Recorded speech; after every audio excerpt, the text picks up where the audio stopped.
The wind howls with the voice of 1,000 angry gods, hammering snow and shards of ice against the wooden walls of the longhouse. Outside, the landscape has vanished beneath a storm that feels eternal, a white, roaring void where direction, colour and hope all dissolve into one. Inside, 40 souls pressed together in the dark, breathing the same thick air. The only light comes from the hearth at the centre of the hall, where a flame flickers like the last heartbeat of the world. A child whimpers from hunger. An old man coughs from smoke that stings the eyes and burns the throat. The rafters are black with soot. The air tastes of ash, wool, and fear. Beyond the door, the world is locked in ice, 30 degrees below freezing and still falling. The sun hasn't truly risen for weeks.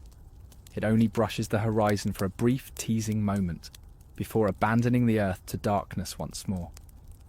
This is not the end of the world. This is just another Tuesday in Viking Age Scandinavia. Could you survive 6 months of this? Most modern humans, softened by central heating, electric light and supermarkets stocked with strawberries in midwinter, wouldn't last a week. Yet for nearly 3 centuries, between 800 and 1100 CE, the Norse not only endured these conditions, they thrived under them.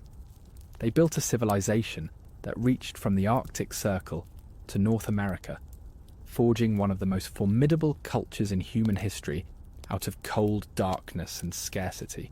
But the Vikings weren't gods or monsters. They were people of flesh, bone and will. Human beings who woke up every morning to a world that tried to kill them. What made them extraordinary wasn't strength alone, but their relationship with hardship. They didn't merely resist suffering.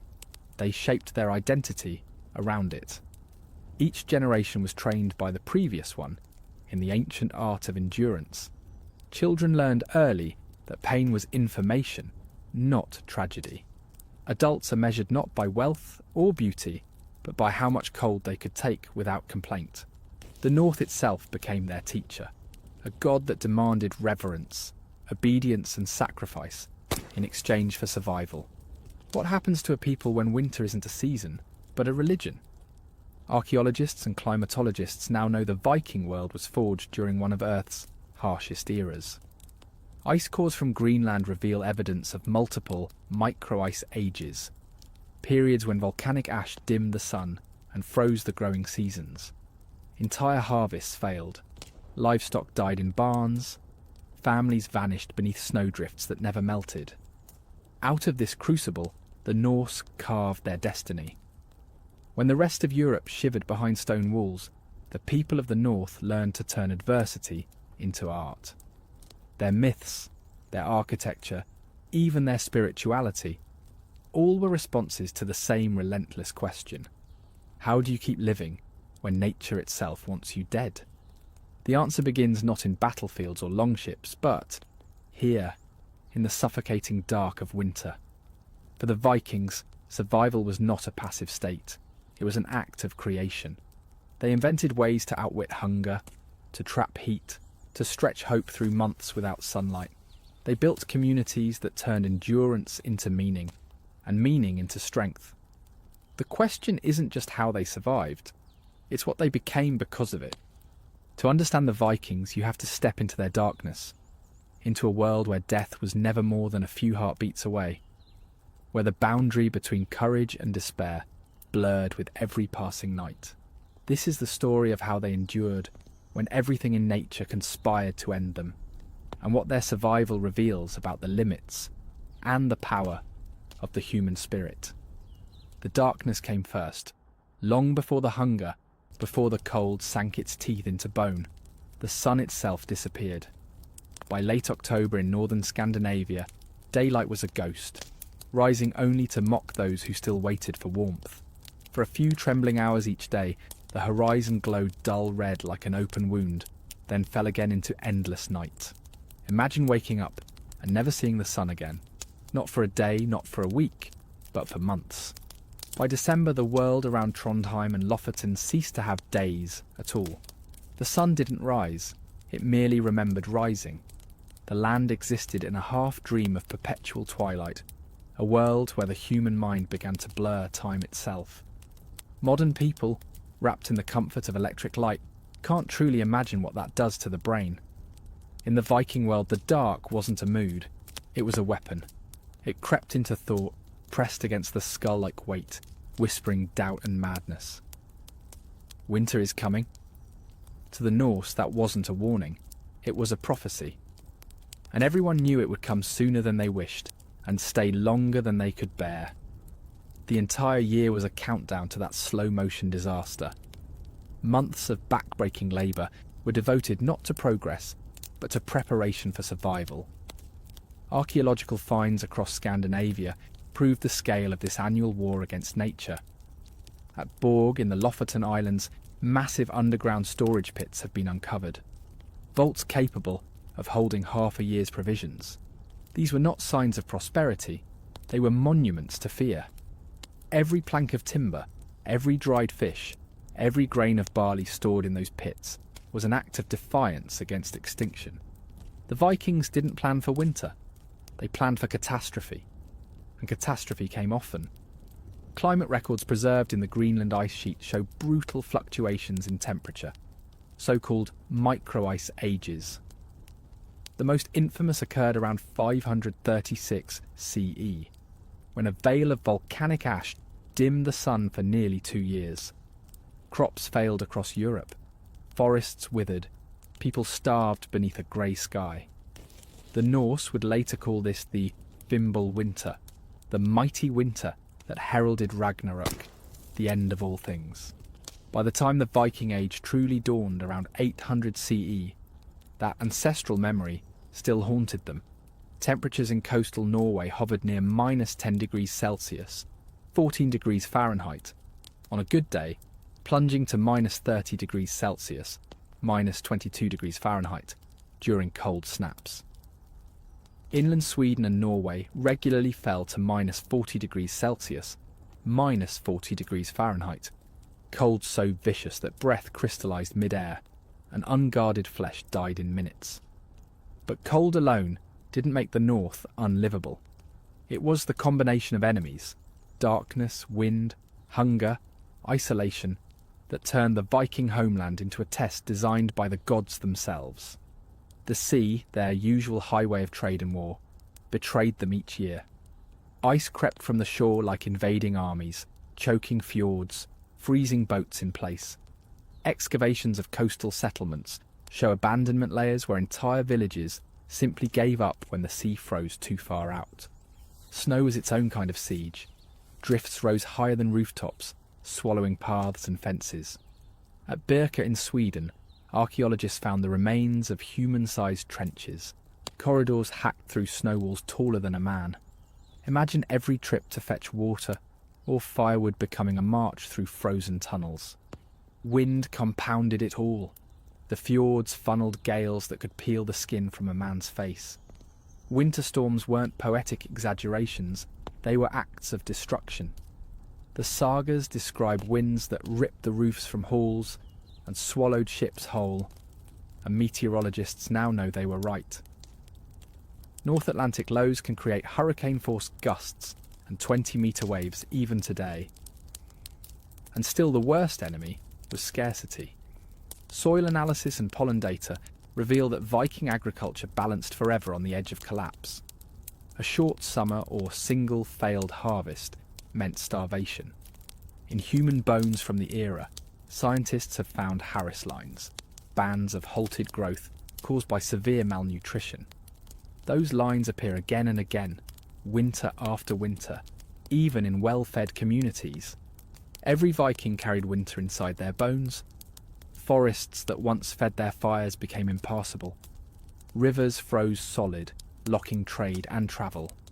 Even the ground itself turned to iron. They couldn't dig graves for the dead. Bodies had to wait in barns or sheds until the thaw returned. Death didn't vanish in winter. It lingered frozen, staring back at the living.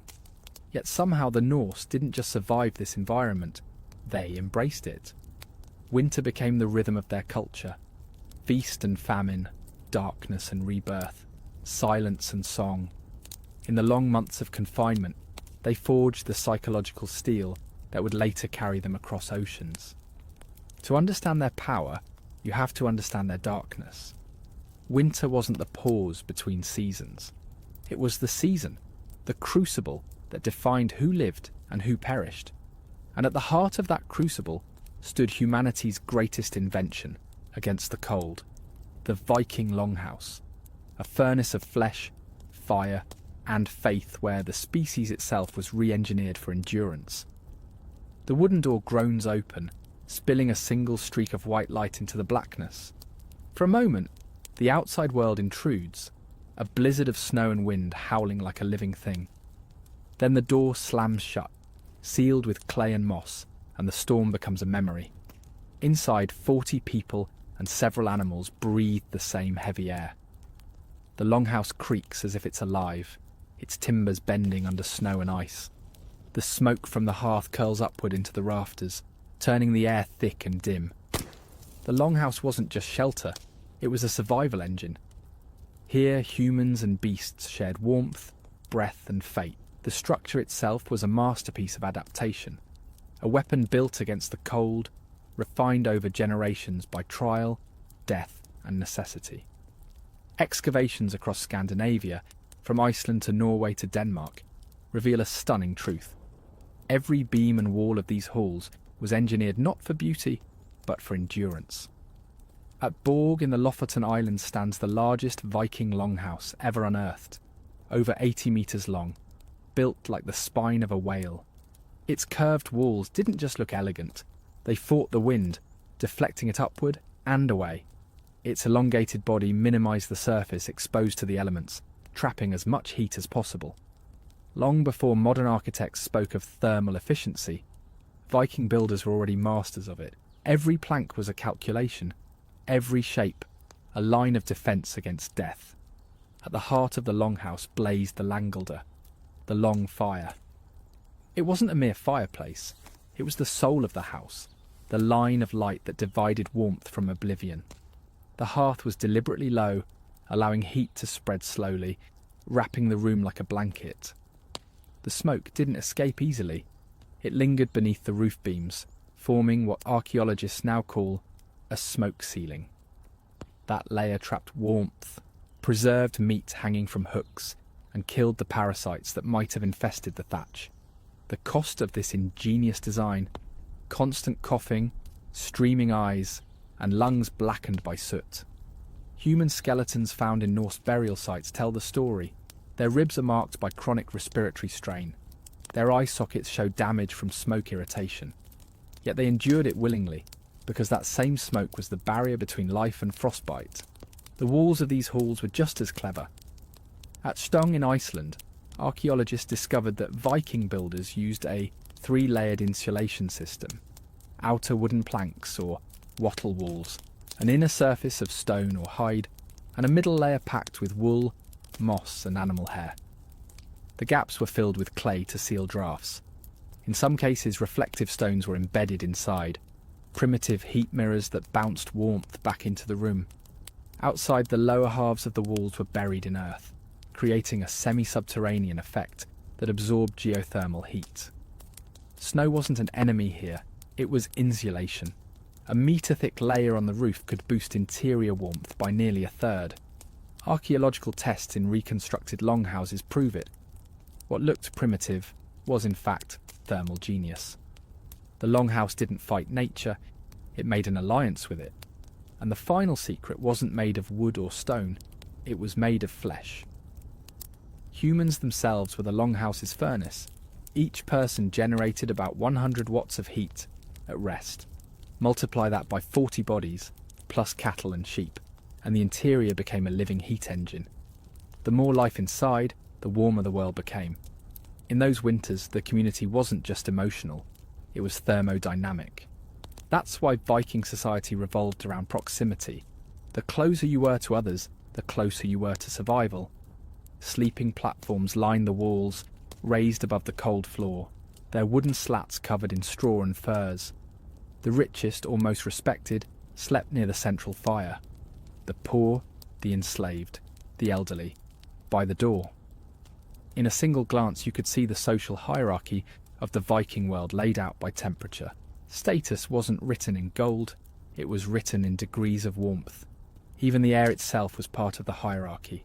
The upper layer, thick with smoke and heat, belonged to the hanging meat, the tools, the gods carved into beams. Below, humans crouched in the flickering light, wrapped in fur, whispering stories that held their sanity together. The senses would have been overwhelmed. The sting of wood smoke, the stench of sweat and dung, the constant drone of animals breathing beside you. A longhouse wasn't quiet. It was a living organism, snorting, coughing, whispering, creaking through the night as if it dreamed with you. Light was precious. Windows were covered with thin sheets of mica or stretched animal intestines, letting through a dull, ghostly glow. After dusk, oil lamps filled with fish oil smoked and sputtered, casting shadows that trembled like ghosts across the walls. In that dim world, a man could grow old without ever seeing true daylight from November to March. Privacy didn't exist. Life, death, sex, birth, illness, all happened in full view. The longhouse wasn't just a home, it was society in miniature. Every argument, every reconciliation, every decision about food or firewood was made within arm's reach of 40 others. Conflict had to be managed carefully. A wrong word in that closed space could shatter the fragile balance on which survival depended. So the Vikings developed something anthropologists call high-context communication, the art of understanding without speaking. A gesture, a silence, a tone carried more meaning than an argument. The sagas are filled with traces of this, moments where silence itself was strategy, where restraint was survival. In the darkness of the longhouse, words could start wars, but silence could save lives. The longhouse was also a workshop. Winter wasn't a time of rest, it was a season of creation. Loom weights, bone needles, iron tools, and spindle whirls found in these halls proved that the cold months were when industry flourished. Textiles were woven, weapons were repaired, trade goods were made ready for the spring voyages. Even in confinement, the Vikings remained in motion, turning despair into production. This was survival psychology in its purest form. Idleness was dangerous. It invited the mind to wander into darkness.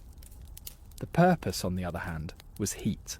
The more they worked, the more they belonged. Modern scientists studying isolation in polar regions have found the same truth the Vikings lived by. Work keeps madness away. When the world outside froze, the Vikings turned inward and built a civilization out of confinement. The longhouse then was more than timber and smoke. It was a cultural crucible, a womb of endurance where the Norse reinvented what it meant to be human. Within its walls, they learned the ultimate law of the North. Survival isn't a condition, it's a craft.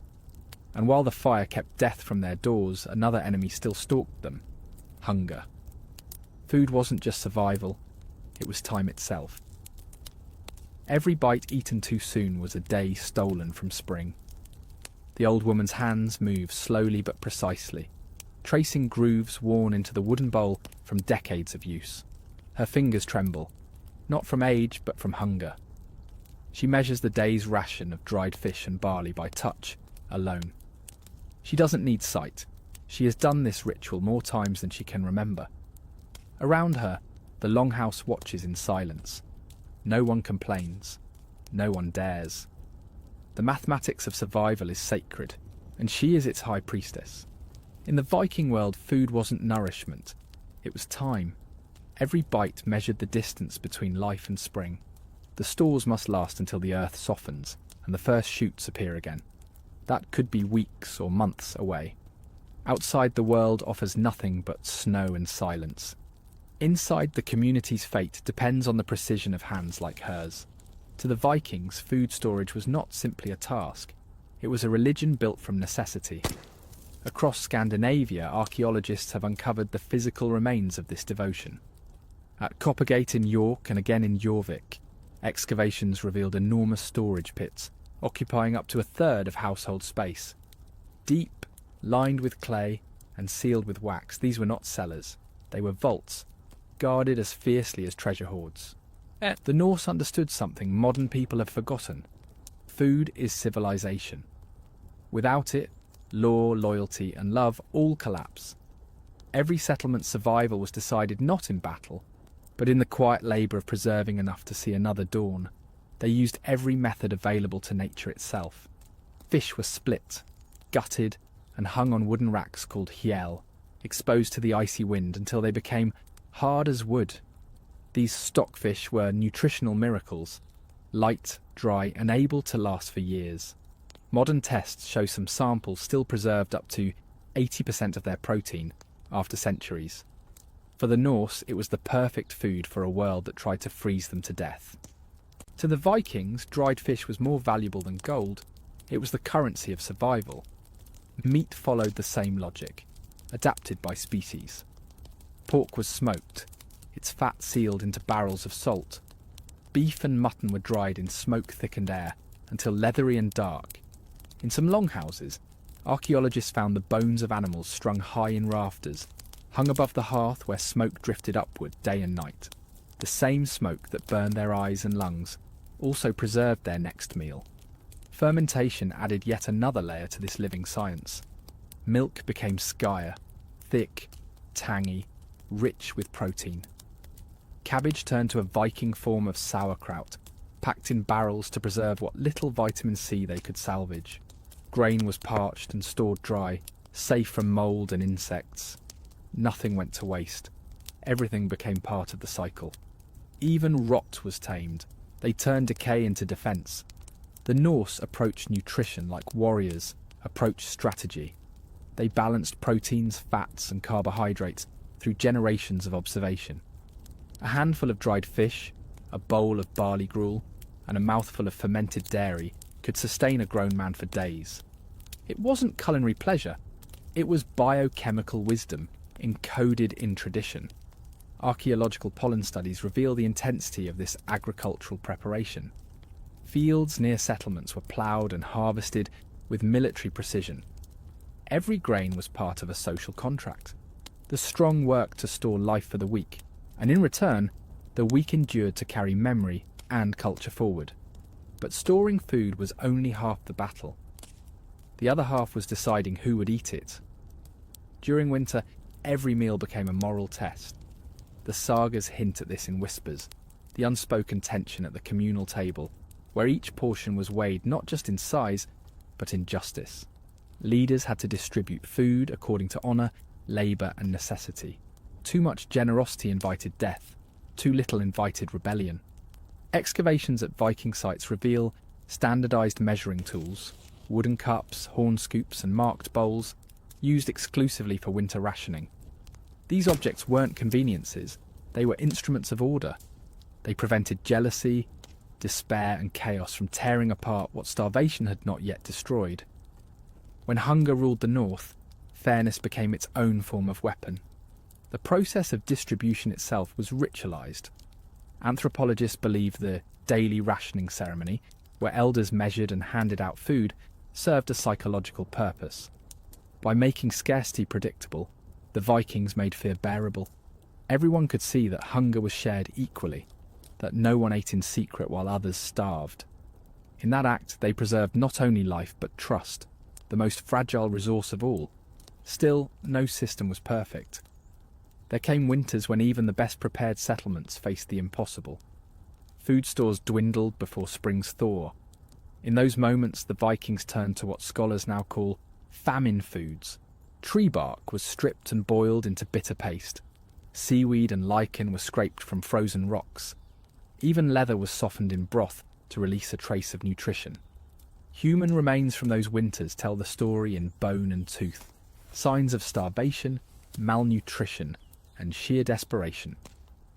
When the land turned against them, the Vikings ate the world itself. But famine did more than test the body. It tested the soul.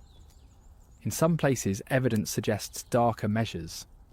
Isotope studies reveal that in desperate years, food was directed toward those most vital to survival. The hunters, the mothers, the warriors. The weak sometimes went hungry, so the strong could keep the fire alive. And when even that wasn't enough, The sagas speak in veiled language of the ultimate sacrifice, the elders who walked into the snow, the infants given to the frost. Archaeological evidence from burial sites supports it. Some deaths coincide with severe climate years, their remains bearing the marks of exposure, not disease.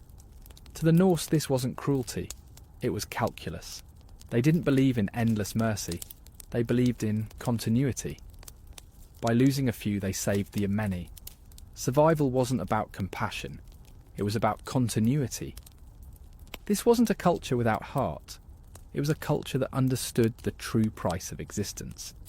Even the grim act of selective survival was wrapped in ritual and reverence. Elders who chose death did so with ceremony. Infants lost to the frost were given symbolic burial rites when spring returned. These weren't murders, they were negotiations with nature itself. The Vikings also mastered the art of energy conservation, what modern biologists call metabolic management. During the deepest winter months, activity slowed to a crawl. Movements were measured, speech was sparse. Work was organised around tasks that required the least motion. The sagas describe it as sitting through the dark. This was survival by discipline. Every unnecessary gesture wasted heat. Every argument wasted breath. Children were taught early to distinguish between discomfort and true danger, to know that endurance was the first rule of life in the north. They didn't fight hunger, they befriended it, trained with it, learned its language. The Viking approach to starvation prevention was both technological and philosophical. Their granaries, pits, and smokehouses were machines of survival, but their real innovation was psychological. They made hunger sacred. It became part of their identity, proof of worth. To be able to say, "I endured the long winter," was not a complaint. It was victory. Winter was the enemy that forged their unity. It tested not just their architecture or agriculture, but their very concept of humanity. And when darkness fell and their stores were rationed to crumbs, another war began, this time not against cold or hunger, but against the mind itself. The next battle the Vikings had to fight wasn't outside, it was in the dark. The storyteller's voice trembles through the smoke-thick air, each word glowing like a coal in the gloom. Children press close to the hearth, faces painted in red light and black shadow. Beyond the doorway lies oblivion, a void without stars, without sound, where even wolves have fallen silent. Inside this circle of fire, reality still exists. In a Viking winter, the hearth wasn't comfort. It was the edge of existence. The story is his weapon. As he speaks of Thor's battle with the frost giants, the listeners forget the storm outside. The tale is more than myth. It's medicine. In a world of eternal night, words themselves become fire. Darkness was the North's greatest predator. For months the sun refused to rise and time itself began to unravel. North of the Arctic Circle, day was only a memory. Even farther south, the light was thin, a grey bruise across the sky that faded before a man could finish his work. To the mind, this endless twilight was poison, a slow erasure of hope and rhythm. What happens to a mind when it no longer knows when the day begins or ends? Archaeology tells us the Vikings fought back with engineering and ritual. Fire was their primary tool, but it was also their most expensive resource. Every flame cost fuel. Every spark was paid for in sweat. Wood had to be hauled from frozen forests, dried and guarded like treasure. The longhouse hearth was never allowed to die. Its coals were banked under ash each night, then coaxed back to life at dawn. That continuity of flame meant continuity of life. When archaeologists excavated ancient hearths, they found the same layer of ash, years, sometimes decades, of unbroken fire. Wood was chosen like medicine, birch for bright light, pine for long heat, alder for slow coals. Each piece served a purpose. And yet even with perfect management, fire alone could not conquer darkness. It could only carve a small circle of defiance within it. To stretch the reach of their light, Vikings turned to innovation. Soapstone lamps burned seal or fish oil. their wicks fashioned from twisted moss. They gave off more smoke than glow, but they could burn through the night. Some were set into niches lined with polished metal or mica, bouncing light back into the room. Primitive mirrors in a world that had never seen glass. They couldn't summon the sun, so they learned to multiply its ghost. Candles were luxuries. Beeswax was rare, and tallow cost meat and fat better spent on survival. When candles did appear, they marked something sacred. A birth, a ceremony, or a night when despair needed chasing away. Light to the Norse wasn't convenience. It was divinity you could hold in your hand. Centuries later, skeletal remains from Viking cemeteries show enlarged eye sockets and increased rod cell density, signs of adaptation to perpetual dimness. Their eyes literally evolved to see in gloom. After weeks in low light, modern experiments prove that human night vision can improve sixfold. The Vikings didn't fear the dark, they became creatures of it. But their most powerful weapon against darkness wasn't physical, it was psychological. The sagas speak of long winters filled with stories, songs, and riddles. These weren't idle entertainments, they were structured therapy sessions for the soul. In the deepest months, storytellers became healers, keeping minds from breaking. When you can't escape the dark, you must learn to make it listen. Each tale had purpose. Some were journeys to warmer lands, reminding listeners that sunlight still existed. Others told of ancestors who survived worse winters, transforming terror into continuity. Storytelling wasn't escapism, it was survival programming, teaching every listener that endurance had meaning. Ritual provided the calendar that the sky had stolen. Vikings marked time through sound, smell, and memory. The creak of ice, the shifting of wind, the solstice feast of Yule. At that turning point of darkness, they didn't hide from the night. They confronted it head-on with fire, feasting, and song. Archaeologists have found traces of those festivals, piles of animal bones, shards of drinking horns, clusters of lampstones arranged in circular patterns. The people of the north didn't wait for light. They made their own, declaring to the void, "We are still here." Every flame lit at Yule was a declaration of war against despair. The hearth, meanwhile, governed both warmth and hierarchy. The closer you sat to the fire, the higher your worth. It wasn't arrogance, it was survival economics. The leader's family sat at the core, bathed in light. Servants, slaves, and the unwanted huddled near the doors, shivering where the cold leaked in. Yet winter could reorder even this system. When storytellers lifted morale, when craftspeople kept tools working, when healers calmed the sick, their value rose. Status could shift by usefulness.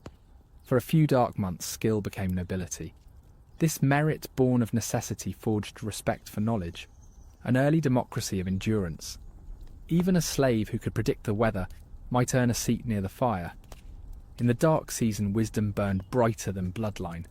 Fire itself took on a sacred life. Excavations show ceremonial hearth maintenance, ashes carefully layered, embers ritually stirred at lunar cycles, charms buried beneath stones. Flame was both technology and spirit, a companion that demanded offerings. When the final coals of one winter died, the first spark of spring was struck with ritual silence, as if greeting an old god returned from death. The Vikings didn't see light and darkness as opposites. They saw them as partners in a dialogue that shaped their souls. Without darkness, light had no meaning. Without struggle, warmth had no value. Modern life lets us banish the night with a switch, but in doing so, we've forgotten what the Vikings knew. Darkness is not the enemy. It is the forge where endurance is tempered and meaning is made. To master winter, the Vikings first mastered themselves. Their command of fire and light bought them another day of life, but outside the longhouse the cold still reigned. The next battle was fought not with flame, but with fur, leather, and human ingenuity. The invention of a portable fortress. Their clothing. The hunter moves like a shadow between trees. The air is so cold it squeals in his lungs. His breath bursts out in small clouds that freeze before they fade. The snow beneath his boots creaks, a sound sharper than breaking glass. Around him the forest glitters with frost so fine it looks alive. His face is raw, his eyelashes white with ice. Yet beneath all that cold, he is warm. The Vikings didn't just wear clothing, they wore survival. Every layer of his body tells a story of invention. Closest to the skin is linen, soft and dry, pulling sweat away before it can turn lethal. Over that, a thick woolen tunic traps air, nature's insulation. Above that, reindeer fur with hollow hairs holds warmth like a living creature. Finally, sealskin turns snow and water aside. The hunter's garments are not decorations. They are armour against the gods themselves. Archaeologists studying Viking textiles have found what modern engineers would call genius. Wool was the foundation of everything, the Viking version of modern performance fabric. But this wasn't crude material. Under microscopes, Viking wool reveals tightly scaled fibres that interlock when spun, forming tiny air pockets that trap heat. Their sheep were bred for survival. Their wool evolved for insulation. The result? Fabric that stayed warm, even when soaked through with melting snow. Before Gore-Tex, before nylon, the North already had its own technology. Vikings didn't just make clothing, they understood systems of layering. Their garments formed a complete ecosystem, one that worked in dialogue with the body. The linen base layer absorbed sweat and released it quickly, keeping the skin dry. The middle layer of wool trapped warmth while allowing air to circulate. And the outer layer of fur or treated leather sealed out wind and moisture. It was a living microclimate, one that could mean the difference between life and a frozen corpse found in spring. Modern field tests with reconstructed Viking clothing proved their mastery.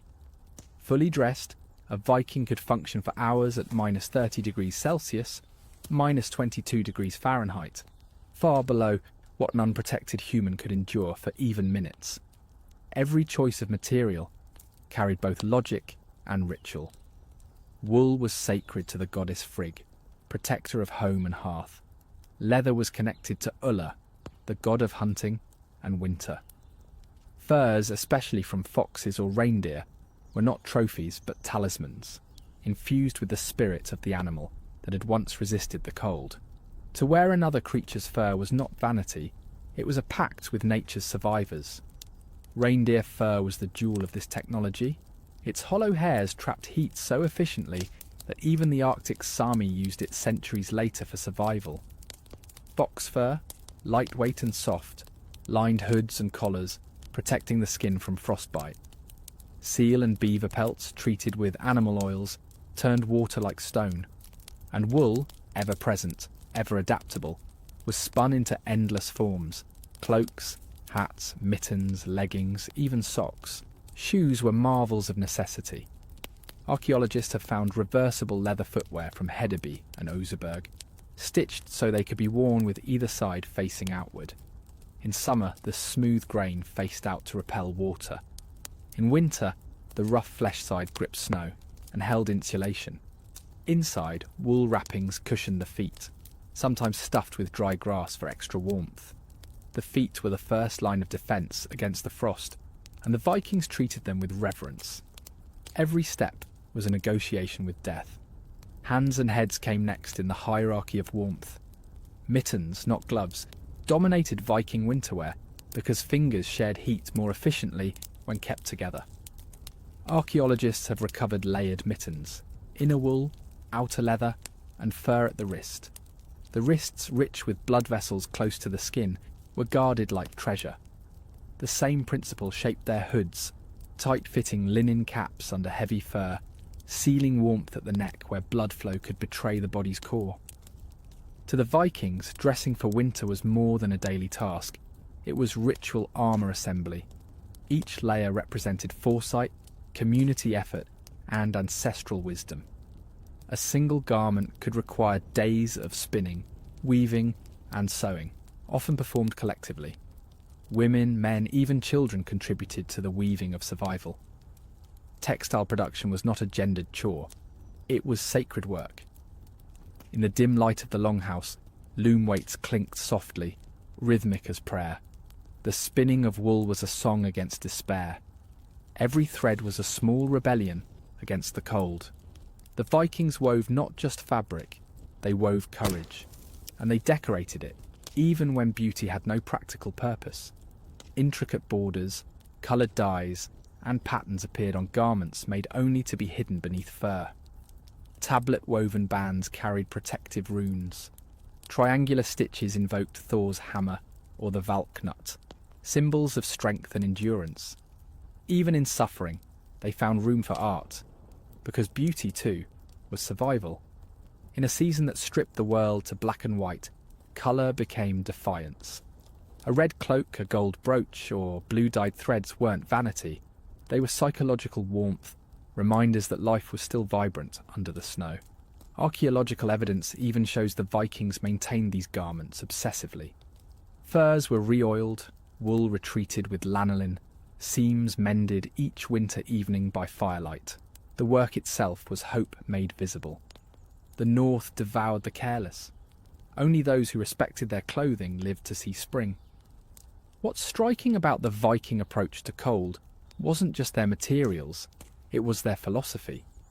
They saw winter not as something to defeat, but as something to collaborate with. They didn't curse the cold, they learned its language. Their clothing didn't fight nature, it imitated it. Fur, wool, leather, all borrowed the strategies of animals that had already mastered survival. Modern outdoor experts still rely on the same principles the Vikings lived by. Layer, insulate, protect the extremities, and let the body's own heat become the hearth. But for the Norse, this wasn't theory, it was theology. Warmth itself was sacred, a spark of divine order against the chaos of frost. When the longhouse door opened and the wind howled in, a properly dressed Viking stepped into it, not as prey, but as an equal. Wrapped in layers of craft and meaning, he was part human, part element, a walking covenant between life and winter. For the Vikings, warmth wasn't comfort, it was victory. And yet, no matter how perfect their clothing or clever their fire, survival required something even greater: belief. Because when the body reached its limit, only the mind could keep the spirit from breaking. And in the deepest months of the year, when the sun was dead and the world seemed cursed, the Vikings turned to something older and more powerful than any flame: faith. The vulva lifts her carved staff, its bronze rings chiming softly in the firelight. Around her, the longhouse is silent except for the low moan of wind through the rafters. Her eyes are clouded white, but she sees what others cannot. Smoke rises, curling like spirits above the hearth. The people wait, hollow from hunger, frightened by the sickness creeping through the livestock. They need guidance. They need proof that the gods still listen. In the dead of winter, faith wasn't luxury, it was oxygen. She begins to chant. The sound isn't speech, but vibration, half breath, half thunder. The trance spreads like warmth. Even the children go still. In her voice, the community hears something older than fear. The vulva is the bridge between worlds. Her words the only fire bright enough to reach the other side. The Norse didn't separate survival from spirituality. To them, the gods weren't distant. They lived inside storms, in rivers frozen under moonlight, in the smoke of the hearth. Every gust of wind was Odin's whisper, every creaking beam a spirit's warning. Where modern people see weather, the Vikings saw will. When the world itself wants you dead, belief becomes the art of negotiation. Their concept of weird fate was not blind destiny, but a web that could be touched, altered and felt. During the longest nights they cast runes, read bones, and sought patterns in flame. Archaeologists have found runestones marked with midwinter dates, used to predict when the sun would return. Each reading wasn't prophecy, it was psychology. By giving form to uncertainty, they made fear manageable. Winter, to the Norse, was the season when the boundaries between worlds thinned. The dead walked nearer, the gods listened closer, and the living learned humility. Excavations at Hofstadr in Iceland uncovered winter-specific ritual spaces, altars surrounded by animal bones and carved idols blackened by soot. This was no ordinary religion. It was survival magic written in blood and smoke. They didn't pray for comfort, they bargained for existence. During these ceremonies, the vulva wasn't a performer, she was an instrument. The rhythmic chant, the flicker of firelight, the scent of burning herbs, all worked together to alter consciousness. Modern neuroscience confirms what the Norse instinctively knew. Rhythm and repetition can change brain states, dull hunger, and even reduce pain. Their magic wasn't an illusion, it was early psychology. And at the centre of that psychological defence stood a single celebration, Yule, the winter solstice, the longest night of the year. The turning point when darkness had devoured nearly everything, and only faith held it back. When the sun vanished, the Vikings threw a feast for the darkness. Archaeologists have unearthed layers of ash and bone from Yule feasts, evidence of slaughter, sacrifice, and unrestrained consumption. For one night, rationing laws broke. Fires blazed brighter. Mead flowed. The people of the North defied despair by acting as if plenty still existed. To modernise, it might look reckless. To them, it was medicine. They believed that generosity summoned the returning light. Light, food, laughter. Each became a weapon against despair. Every torch kindled at Yule was a promise that the sun would rise again. When the sky outside remained black, the Vikings built suns of their own. Their festivals weren't celebrations, they were counterattacks. Personal faith, too, took on winter form. Amulets shaped like Thor's hammer increased in frequency during the coldest months, as did charms dedicated to Scarcity, the goddess of winter and the hunt. These were not trinkets of superstition, they were psychological anchors, tangible proof that protection still existed. Excavations at sacrificial sites show that during winter, offerings became more personal. A silver ring, a child's carved toy, a rare piece of meat. Giving away value in times of scarcity wasn't madness. It was defiance. It restored control. In that transaction with the divine, fear became a choice. In their darkest hour, the Vikings found power in surrender. Spiritual specialists like the Völva travelled between settlements through snow and ice, carrying not just prophecy, but morale. Their presence was a reminder that meaning still connected scattered communities. Burials of these women show staff capped with iron, pouches of herbs and fragments of amber, objects believed to trap light itself. They were the torch-bearers of a world in shadow. Death, ever near in winter, was not the end of participation. The Vikings believed ancestors remained close, watching and guiding. Their spirits could bless or punish, depending on how the living behaved. Many households kept ancestor stones or wooden effigies near the hearth, feeding them a share of food each night. To neglect them was to invite famine. Even the dead had to be fed in the land of hunger. This relationship with the unseen transformed grief into structure. If someone died during winter, the body might wait months before burial, but their spirit was immediately woven into the community's defence. The boundary between living and dead was a conversation, not a wall. These rituals served more than faith, they preserved mental health. Modern studies of isolated communities confirm what the Norse practiced. Shared ceremonies reduce anxiety, create cohesion, and replace chaos with pattern. Their myths and magic weren't primitive, they were neurochemical warfare against despair. When the sun finally returned in late winter, it was met not with surprise, but with triumph. The community had kept its side of the bargain. Through ritual, restraint, and shared purpose, they had kept the world turning. The light didn't save them, they saved it. The spiritual endurance of the Vikings was not blind belief. It was a strategy. They learned that meaning could warm what fire could not. In that truth lies the secret to their survival. When the body faltered, faith carried what flesh could not bear. And yet even faith had limits. The gods could not thaw frozen ground, or ease the weight of death that winter always demanded. The next test would be the cruelest of all, facing loss in a land too hard to bury the dead. The fire could comfort the living, but who comforted the frozen dead? The hammer strikes once, dull against ice-hard earth. The sound doesn't echo. It vanishes, swallowed by snow. A small crowd stands around the pit, wrapped in furs stiff with frost.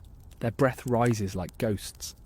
At their feet lies a body sewn into a shroud of wool and hide, its eyelashes rimed with frost, its hair glazed with ice. The priest murmurs a final verse, voice trembling from the cold more than grief. In Viking lands, even death had to wait its turn. The ground is iron. No blade, no spade, no will can break it. So the dead remain above ground, sometimes for weeks, sometimes for months, until the thaw returns. They rest in barns, in lean-tos, in small huts known later as Dauderhus, houses of the dead. Archaeologists have uncovered them near Icelandic farms, crude log shelters sealed with turf, their interiors lined with straw. Inside, the stillness is absolute. The living visit daily, lighting oil lamps to keep frost from consuming the faces of those they loved. They speak to them as if they still listened, and perhaps they believed they did. When you cannot bury the body, you keep talking to the soul. This grim arrangement served practical and spiritual purposes. The frozen soil made burial impossible, but it also created time. Time to say goodbye, to arrange the rites properly, to ensure the spirit crossed safely into the next world. The Vikings believed that if a corpse was neglected, its soul could wander, restless, cold and angry. These Droga, the undead of Norse legend, were not monsters from imagination. They were warnings born from winter itself. Every unburied body was a potential haunting, and so care was sacred. The dead were washed in melted snow, wrapped in clean cloth, adorned with small possessions, a comb, a brooch, a knife. Wealth didn't matter, recognition did. Even in poverty, the dead were treated with ceremony, because ritual gave shape to grief. Death without ritual was more terrifying than death itself. Archaeological evidence supports these acts of devotion. At Birka and Oseberg, researchers have found preserved flowers, yarrow, mugwort, and meadowsweet, laid beside the dead, frozen fragments of colour in a monochrome world. These weren't decorations, they were prayers in plant form, symbols of rebirth waiting under the snow. Yet some winters overwhelm even ritual. In famine years, when bodies outnumbered places to keep them, the Vikings turned to the sea. A funeral boat might be dragged onto frozen water, set aflame when ice permitted. The flames reflected on the fjord like a second sun. Such scenes echo through sagas and modern archaeology alike. Ashes mingled with charred wood, scattered across coastal grave sites. When earth refused the dead, the sea became their coffin. The symbolism ran deep. The sea was the pathway to every other world, Midgard to Asgard, life to death. To return a body to the waves wasn't surrender, it was released. The ocean that had sustained them in life would carry them safely into myth. But for most, death was quieter. Families kept vigil beside the body through long nights, telling stories that folded the dead back into the living. Grief was never private. It was shared, channeled through narrative. To forget the dead was to weaken the community's spine. Every name repeated by firelight became a form of immortality. When at last the thaw came, the burial began. Men swung axes to break the softened crust. Women gathered offerings, food, jewellery, the first green shoots. The grave itself was a conversation between permanence and mercy. In Norway, mounds rose like frozen waves over the landscape, each one marking a human life that had refused to vanish. Their cemeteries were not fields of sorrow, they were maps of endurance. Some graves were aligned to the sunrise, awaiting light's return. Others faced west, toward the unseen realm of the dead. The Vikings buried their people not to separate them, but to station them, as guardians, as witnesses, as proof that survival was possible. The soil they entered was not enemy ground but ancestral memory, the same dirt their descendants would one day fight to live upon. Inside these graves, archaeologists have found weapons and tools, spinning whorls and beads, fragments of fur and wool. Every object was chosen with precision, a final dialogue between the living and the departed. You fought, you built, you endured. Take these with you to continue your work. And perhaps the most haunting detail lies in what they sometimes buried last. A burning coal placed near the chest. A spark from the home fire, offered so the dead would not enter the next world cold. Even at the end, they refused to let their dead freeze. The Norse understanding of mortality was not despair. It was discipline. Death was inevitable, but neglect was a sin. By caring for the dead, they reaffirmed life. Every burial, every mound, every flame on frozen ground was a declaration. We remember, therefore we endure. As winter wore on, each mound under snow became both a warning and promise. Beneath it slept those who had earned rest. Above it trudged those who had yet to. In that tension, the dialogue between living warmth and frozen silence, lay the essence of the Viking soul. In a land that could kill them at any moment, the Vikings learned to bury fear before they buried their dead. And still one more trial remained, the hardest of all.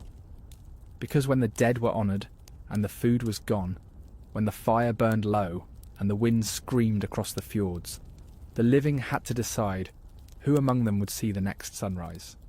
The fire burns low, a single orange eye staring out from the hearth. Around it, the longhouse breathes like a sleeping beast, slow, heavy, exhausted. Every creak of timber sounds like a groan from the earth itself. In one corner, a mother hums softly to a child wrapped in wool and fur. The lullaby is not sweet, it is a warding spell. The words promise nothing except endurance. In Viking winter, love was not gentle, it was ruthless. To bring a child into that world was an act of courage and calculation. Life itself was a gamble against the elements. Infants were born in the same smoky halls where animals slept and elders coughed. There was no sterile quiet, only fire, blood, and breath steaming in the cold air. A newborn's first sound wasn't always a cry. Sometimes it was silent, and silence in winter was a decision. Survival began with the smallest heartbeat, and sometimes ended before it started. The sagas whisper of utburder, the exposure of unwanted or doomed infants. It was not murder in the eyes of the Old Norse. It was released, a grim equation written in frost. Archaeological layers and saga accounts hint that when food failed, or deformity threatened survival, the weak were returned to the earth.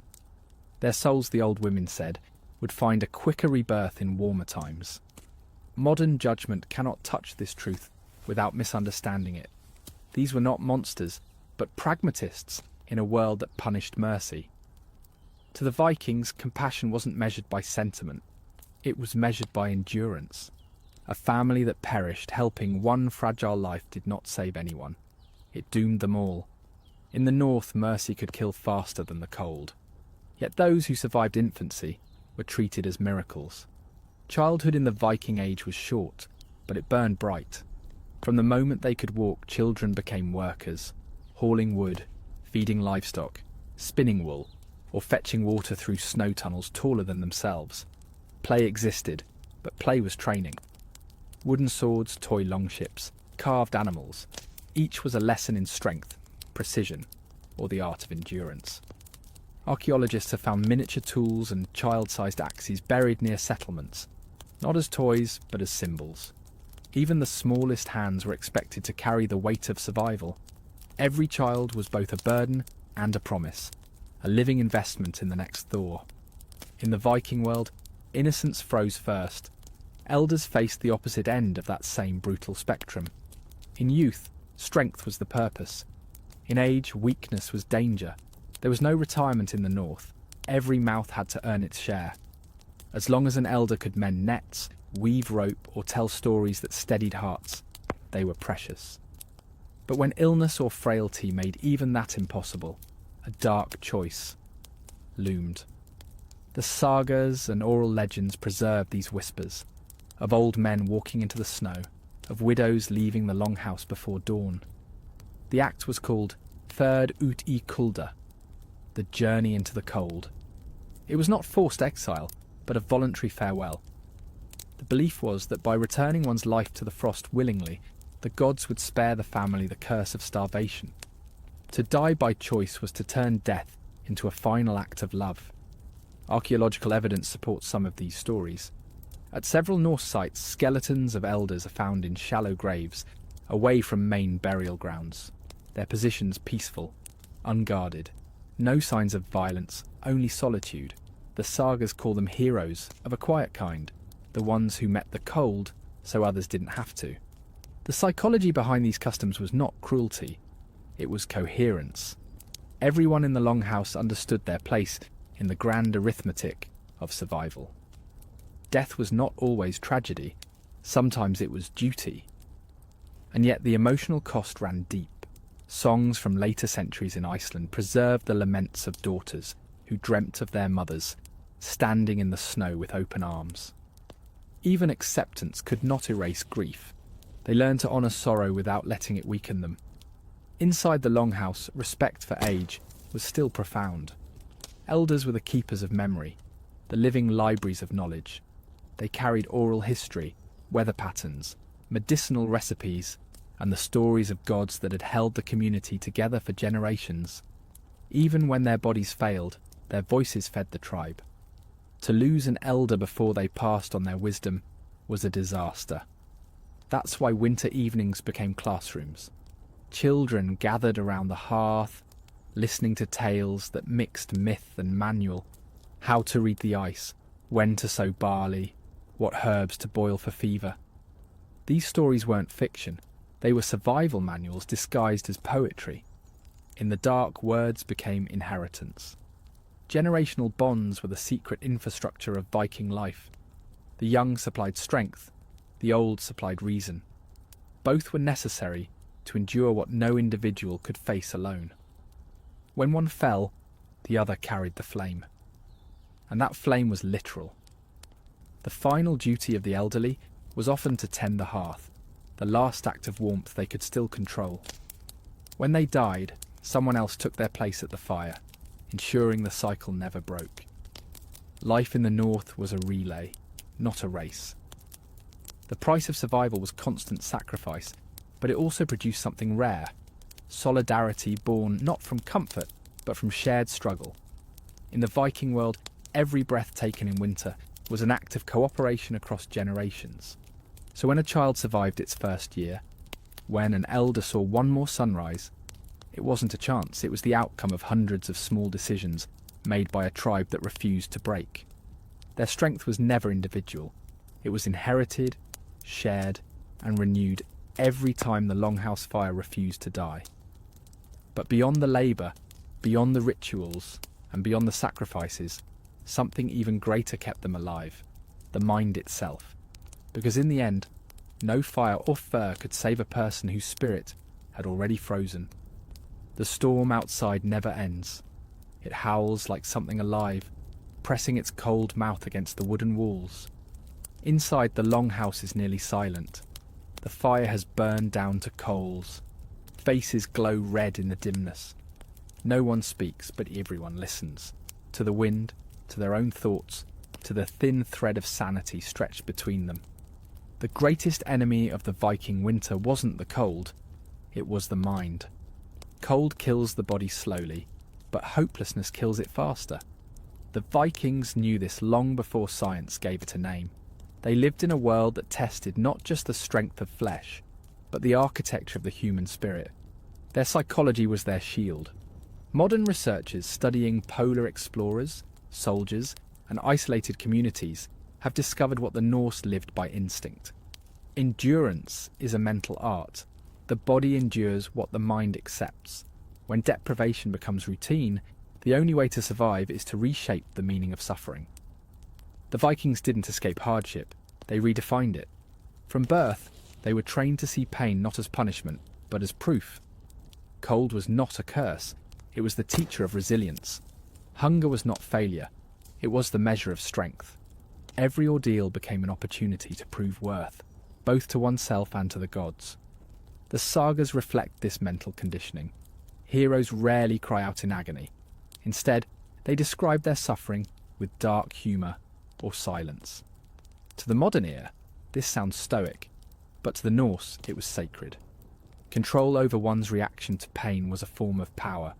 If you could not master the world, you could still master yourself. To the Vikings, silence wasn't weakness, it was dominance over despair. Anthropologists call this mindset adaptive fatalism. The Norse believed fate, weird, was woven before birth, but within that pattern lay freedom. The freedom to choose how one met what was coming. That single choice. Response was the root of dignity. We cannot change our doom, one saga says, but we can meet it laughing. Their laughter wasn't joy, it was rebellion. It was a psychological weapon, turning fear into theatre, misfortune into the story. This is why even their mythology mirrors resilience. Gods doomed to die at Ragnarok still fight anyway. Existence itself was resistance.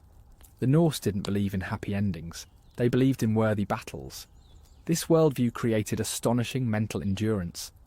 Archaeological evidence shows entire communities rebuilt after fires, famines, or floods, often in the same place, as if daring the gods to strike again.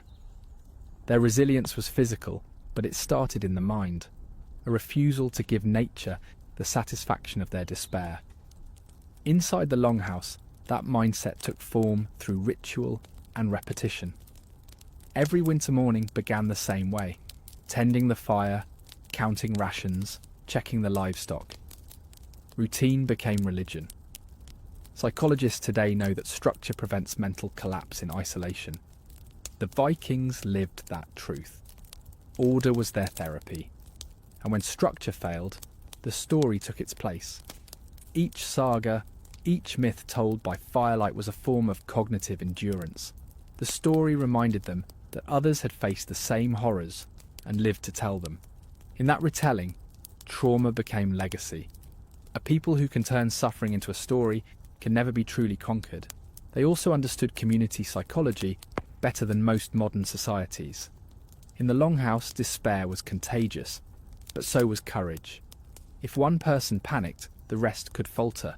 If one person steadied themselves, others found their rhythm again. Survival was emotional teamwork. This is why leadership in the Viking world wasn't defined only by strength, but by calm. The Godi or chieftain was expected to remain composed even when disaster struck. His steadiness was more valuable than his sword. In that sense, Viking leadership was proto-psychological. The ability to regulate the emotions of an entire group through posture, tone, and restraint. The calmest man in the storm became the anchor of the tribe. Modern neuroscience confirms what the Vikings practiced intuitively. Emotion regulates endurance. When fear takes over, blood flow shifts from brain to muscle. Decision-making collapses. But when calm prevails, even limited resources feel sufficient. The Viking belief in fate paradoxically reduced fear. If destiny was already written, panic served no purpose. Only action did. This belief gave them clarity in chaos. When the longship cracked under waves or the roof sagged under snow, there was no frenzy, only movement. Acceptance sharpened focus. The Norse didn't waste energy on the impossible. They worked with what remained. Acceptance, not optimism, was their secret strength. And beneath that acceptance flowed something deeper still, meaning. Every hardship, no matter how cruel, was part of a story that mattered. The cosmos itself had purpose, even if it ended in fire and frost. This belief made even suffering bearable, because it was never meaningless. Modern psychologists studying endurance call this logotherapy, finding purpose in pain. Viktor Frankl would describe it centuries later. The Vikings had practiced it a millennium before. Their lives proved that meaning doesn't erase suffering. It transforms it into direction. In that transformation lay their greatness. They didn't conquer the world because they were stronger or crueler. They conquered it because they were trained to endure what others couldn't imagine. The body breaks. The spirit decides when. When spring finally came, it wasn't joy that filled their hearts. It was vindication. The survivors emerged from their longhouses blinking in the first sunlight, thin but alive, carrying the fire in their eyes. They had stared into the abyss and refused to vanish. Their minds had become as tempered as their swords, shaped by cold, hammered by fear, sharpened by repetition, and finally cooled in silence. To live through a Viking winter was to undergo a kind of psychological forging. The weak metal of comfort was burned away, leaving only steel. And that steel would soon cross oceans, build kingdoms, and carve its name into history. They didn't just survive winter, they became the weapon it forged, because endurance was never the absence of suffering. It was the mastery of it. The Vikings learned the oldest lesson of the North, that true power doesn't come from the body or the gods, it comes from within. And for those who lived through that endless dark, every heartbeat, every flame, every breath of thawing air was proof of one eternal truth. The greatest victory is not in conquering the world, but in surviving it. Spring doesn't arrive in the north, it returns slowly, like a promise hesitantly kept. The snow softens first in silence. Rivers crack, groaning like ancient doors reopening. The air tastes different, carrying the faint scent of soil instead of iron. After months of monochrome, colour bleeds back into the world. Green, gold, the impossible blue of open sky. From the longhouses emerge the survivors, faces lean, hands scarred, eyes unreadable. They blink in the sun as though seeing it for the first time. The light feels wrong, too bright, too loud, but then the warmth hits their skin, and a deep, almost animal joy rises from their chests. They made it. After half a year of darkness, the miracle wasn't that they lived, it's that they never stopped believing they could. The first tasks of spring aren't celebration, they're resurrection. Fires are relit outdoors, nets are mended, graves are finished. The longhouse doors are flung wide, letting in fresh air that smells like forgiveness. Everywhere life begins again, but slower, wiser, humbler. Those who endured the winter are no longer the same people who entered it. The cold has scraped away vanity and illusion. In its place stands something raw and honest, a mind that has met its own edge and stepped beyond. To survive the Viking winter was to meet yourself and not look away. Archaeologists can still trace the rhythm of those winters in soil layers and bone chemistry. But what they cannot measure is the transformation inside each human being, the invisible inheritance of resilience passed down through centuries. We carry fragments of it still. The instinct to prepare, to hoard, to light candles against the dark, all are echoes of that ancient war between warmth and oblivion. Modern life has softened us. We fear discomfort the way our ancestors feared famine. Yet somewhere, buried under convenience and electricity, the same capacity remains. The will to endure. The Vikings remind us that comfort isn't what made us human. Struggle did. We are all descended from people who refused to die in the dark. When we look back at their world, its brutality, its hunger, its endless night, it's easy to feel distance. But look closer and you see a mirror. The fears are the same, only colder. The courage, the same, only quieter. What they faced with fire and faith, we face now with anxiety and doubt. The conditions have changed, but the battle remains. And so their story isn't just history, it's instruction. The Vikings didn't conquer winter by brute force, they conquered it through meaning. They understood that endurance isn't just about the body's strength, but the soul's purpose. Every night survived had to matter, every dawn had to justify the suffering. Survival without purpose is just a slower kind of dying. If we could bring one lesson from their world into ours, it would be this. Comfort is temporary, but resilience is eternal. You don't need to live through blizzards to understand their wisdom. You only need to face your own darkness with the same resolve. Because in every human life comes a winter, the moment when warmth seems gone, when the world feels silent, when survival becomes a question of will. And when that moment arrives, remember the people of the North. Remember the smoke, the cold, the endless night, and the fire that never went out. They didn't just survive the hardest winters in history, they became the warmth that carried humanity through it. The Vikings' story is not about conquest, It's about endurance, about the quiet, stubborn miracle of life refusing to end. And in that defiance, in that shared human heartbeat, across 1,000 years, lies our truest kinship with them. Would you have survived a Viking winter? Would you have walked into the cold or kept the fire alive? Comment which city you're watching from, and let us know. Subscribe for more Viking history brought back to life, because the North still whispers through us, and its message is simple: endure.